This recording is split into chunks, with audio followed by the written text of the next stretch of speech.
दोस्तों ध्यान से सुनिएगा, यह कहानी सुनने लायक है। आजकल के लड़कियों को विशेषकर जो बाहर नौकरी करती हैं, यह बात आजकल के लड़कियों को जानना चाहिए और सजग रहना चाहिए। एक समय की बात है, आशा प्राइवेट वार्ड में किसी अपराधी की तरह सिर झुकाए बुत बने बैठी थी। पता ही नहीं चला कि वह कितनी देर से ऐसे ही बैठी थी। एक एक पल कई साल की तरह बीत रहा था। उसे रह रह कर पिछले कुछ महीनों की उथल पुथल भरी घटनाएं भुलाएं नहीं भूल रही थी। मधु की नौकरी जब शहर की एक बड़ी कंपनी में लगी थी तो घर में खुशी का माहौल था, लेकिन साथ ही मम्मी पापा को यह चिंता भी थी कि अपने घर से दूर अनजान बड़े शहर में बेटी को कैसे भेजें।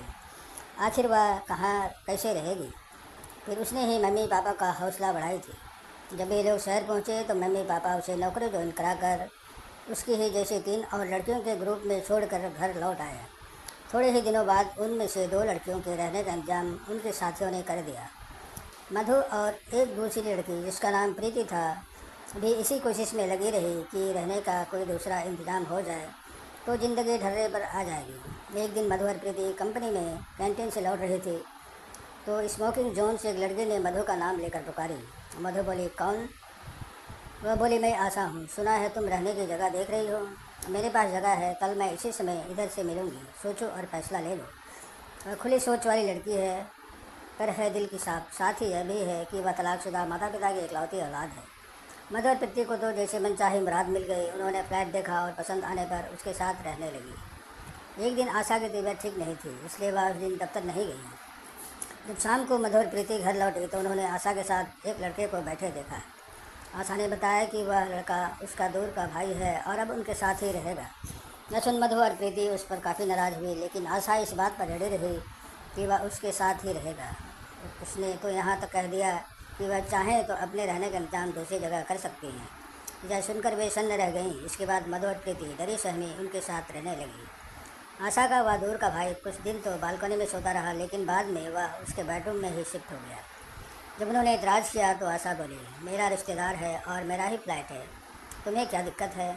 वैसे मधु के सीधे सहज स्वभाव के चलते आशा उससे उतनी नहीं खुली थी, लेकिन प्रीति से वह खुली हुई थी। वह उससे अपने दैहिक सुख के किस्से सुनाती रहती थी। कई बार मधु को भी यही सब कुछ दिखाती सुनाती। मधु थोड़ी असहज हो जाती थी।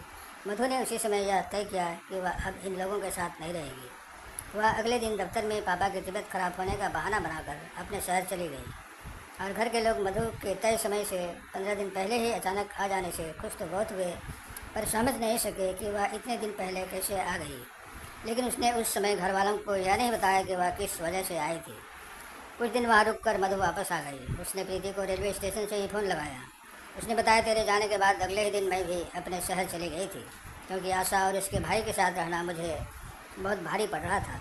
यह सुनकर तो मधु के पैरों तले ज़मीन खिसक गई। उसे कुछ भी सूझ नहीं रहा था कि क्या करें और क्या ना करें। एक मन कर रहा था कि ट्रेन में बैठकर घर लौट जाएं, लेकिन वह नहीं गई। मधु ने असीम को फ़ोन लगाया और उसके साथ दफ्तर में काम करता था। मधु ने रुआंसू होते हुए बात की तो उसने हिम्मत दी, फिर रेलवे स्टेशन आ गया।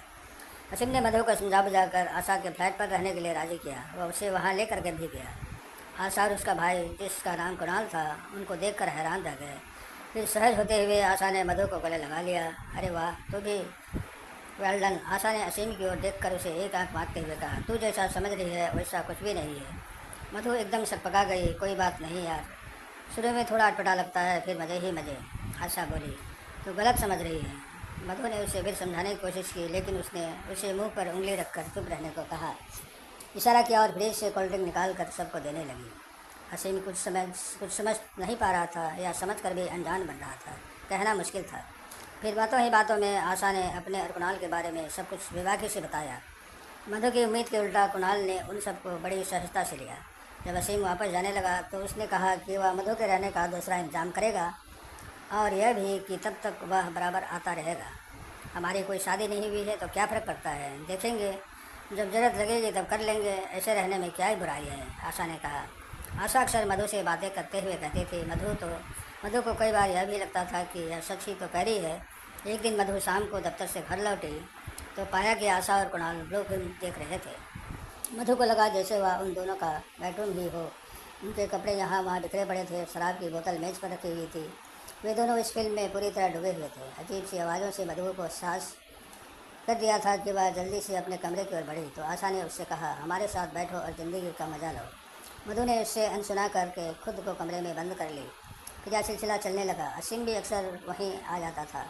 मधु आखिर कब तक अपने को बचा पाती, उस पर भी उस माहौल का असर होने लगा। अब वह भी यह सब देखने सुनने में मज़ा लेने लगी थी। एक शनिवार को असीम ने कहीं पिकनिक पर जाने का प्रोग्राम बनाया तो मधु मना नहीं कर सकी। वह सारा दिन मज़े और मस्ती में बीत गया। रात होते होते बादल घिरने लगे। थोड़ी ही देर में तेज़ बारिश होने लगी और वे अपने शहर की ओर चल दिए। मधु के मना करने के बावजूद असीम उसे घर तक छोड़ने आया था और आते ही सोफे पर पसर गया। थोड़ी ही देर में उसे गहरी नींद आ गई थी। मधु ने असीम को थोड़ी देर सोने दिया, फिर उसे जगाकर वहाँ से जाने को कहा।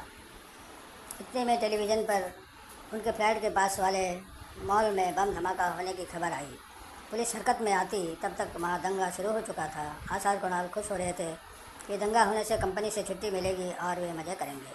असीम वहाँ से ना जा पाने के चलते बेचैन था और मधु उससे भी ज़्यादा परेशान थी कि आखिर रात को वह कहाँ रुकेगा। असीम ने जाने की कोशिश की और मधु ने उसे भेजने की, पर पुलिस ने शहर के हालत का हवाला देकर उसकी एक नहीं सुनी। उसे वहीं रुकना पड़ा। मधु ने जाने क्यों मन ही मन डर रही थी। आशा और कुणाल सोने चले गए थे। मधु ने असीम को चादर तकिया देकर सोफे पर सोने को कहा। फिर वह भी सोने चली गई। अचानक मधु की नींद खुली तो देखा कि असीम उसके जिस्म से खेल रहा था। वह चीख पड़ी और जोर से चिल्लाई। असीम ने उसे चुप रहने को कहा और उससे ज़बरदस्ती करने लगा। मधु चिल्लाते हुए ड्राइंग रूम में आई और उसने आशा के बेडरूम का दरवाज़ा जोर से थपथपाया। आशा और कुणाल तकरीबन अधनंगे से बाहर आए। वह उन्हें देखकर असहज हो गई और सब कुछ बताया। तुम ज़रा सी बात के लिए इतना चीख रही हो, आशा बोली। फिर उसने कुणाल के कंधे पर सिर रखा और बोली, चलो अपना अधूरा काम पूरा करते हैं। वे दोनों अपने बेडरूम में चले गए। मधु नीचे फर्श पर बैठी रो रही थी। वहाँ कोई नहीं था जिस पर वह भरोसा करती और जो उसे दिलासा देता। फिर वह अपने आप को किसी तरह संभालने की कोशिश कर रही थी कि उसने अपने माथे पर किसी का हाथ महसूस किया। देखा तो असीम था।